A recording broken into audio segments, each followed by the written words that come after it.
Halo Binusian, selamat datang di kelas Production and Operation Analysis. Perkenalkan, nama saya Sartika Rini. Pada kesempatan kali ini saya akan membahas topik pertama, yaitu mengenai Production and Operation Management, di mana learning outcome dari mata kuliah ini adalah agar mahasiswa mengerti manajemen produksi dan operasi di lapangan nantinya, seperti di manufaktur, di fabrikasi, dan lain-lain. Selain itu, mahasiswa juga dapat mengimplementasikan konsep manajemen produksi dan operasi dengan sebaik-baiknya. Apa itu yang disebut dengan manajemen operasi?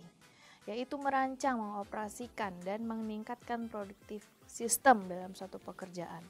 Mengorganisir pekerjaan, memilih proses, mengatur tata letak, fasilitas lokasi, merancang pekerjaan, pengukuran kinerja, pengendalian kualitas, penjadwalan kerja, mengelola persediaan, dan perencanaan produksi. Sementara apa yang disebut dengan manajer operasi adalah orang yang bertanggung jawab selama kegiatan operasi itu berjalan. Apa yang dilakukan oleh manajer operasi? Mereka merancang sistem, memastikan kualitas, menghasilkan produk, dan memberikan layanan terbaik kepada pelanggan. Mereka juga bekerja dengan pelanggan dan pemasok, teknologi terbaru, juga mitra global. Mereka juga memecahkan masalah, merekayasa ulang proses, berinovasi, dan mengintegrasikannya. Dan ada pun yang disebut dengan operasi, yaitu proses transformasi yang dimulai dari input, transformasi proses, dan menghasilkan output.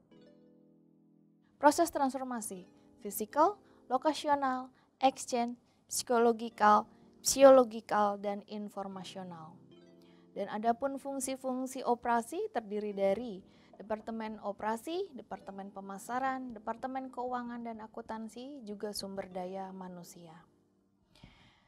Untuk kepentingan globalisasi dan daya saing, maka Production and Operation Analysis ini sangat diperlukan karena merupakan proses integrasi internasional yang terjadi karena pertukaran produk, pemikiran, pandangan, dan aspek kebudayaan lainnya, sehingga mendorong adanya saling ketergantungan satu negara dengan negara lain.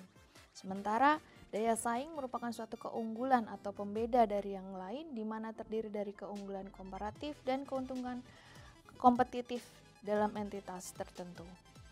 Sementara Produktivitas adalah perbandingan antara output dengan input. Begitu juga dengan output, yaitu penjualan atau produk yang dihasilkan, layanan pelanggan, pengiriman makanan, atau menjawab panggilan. Dan input merupakan jam kerja, investasi, mesin, atau penggunaan material, dan lain-lain.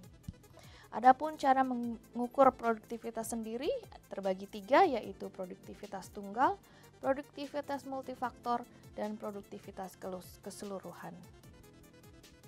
Untuk strategi operasi sendiri, apa yang disebut dengan strategi yaitu bagaimana misi perusahaan itu bisa tercapai. Ada 5 langkah untuk merumuskan strategi, yaitu mendefinisikan tugas utama, menilai kompetensi inti, menentukan urutan pemenang dan kualifikasi angka, dan memposisikan perusahaan dan menyebarkan strategi. Adapun perencanaan strategi itu dimulai dengan adanya suara pelanggan, suara bisnis, juga diikuti dengan visi dan misi, lalu strategi pemasaran, strategi operasi, dan strategi keuangan itu sendiri. Adapun penentuan posisi dari perusahaan, yaitu dari sisi biaya, dari sisi kecepatan, kualitas, dan fleksibilitas. Dari sisi biaya, perusahaan harus mampu menghilangkan pemborosan, yaitu dengan cara memproduksi barang dan jasa yang bernilai tambah sesuai dengan permintaan pelanggan.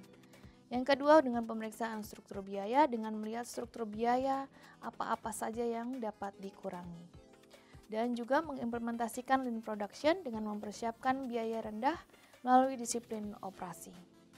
Dari sisi kecepatan, yaitu cepatnya perusahaan itu bergerak, cepat beradaptasi, juga keterkaitan. Dengan dibantu dengan teknologi, bisa menggunakan internet, di mana kondisi pelanggan mengharapkan pelayanan yang cepat. Dari sisi organisasi layanan, selalu bersaing dengan waktu.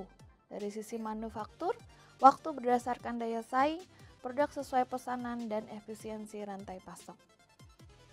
Untuk secara kualitas bahwa harus mengurangi rata-rata tingkat kerusakan produk sesuai desain spesifikasi untuk menyenangkan pelanggan dan memastikan produk yang dihasilkan sudah sesuai dengan spesifikasinya.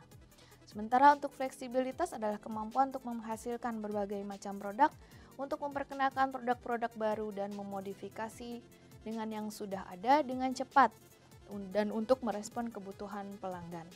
Kemampuan manufaktur untuk menanggapi variasi telah membuka tingkat baru kompetisi.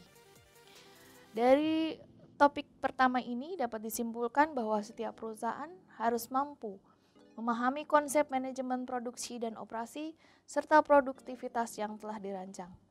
Dan setiap perusahaan harus dapat menyiapkan tenaga profesional di bidangnya untuk mendukung visi dan misi perusahaan. Setiap perusahaan juga dapat menentukan strategi yang sudah direncanakan untuk dapat meningkatkan posisi daya saing. Baik Binusian, demikian sedikit penjelasan mengenai topik pertama kita yaitu manajemen produksi dan operasi. Semoga dapat dimengerti, dipahami juga bermanfaat. Terima kasih.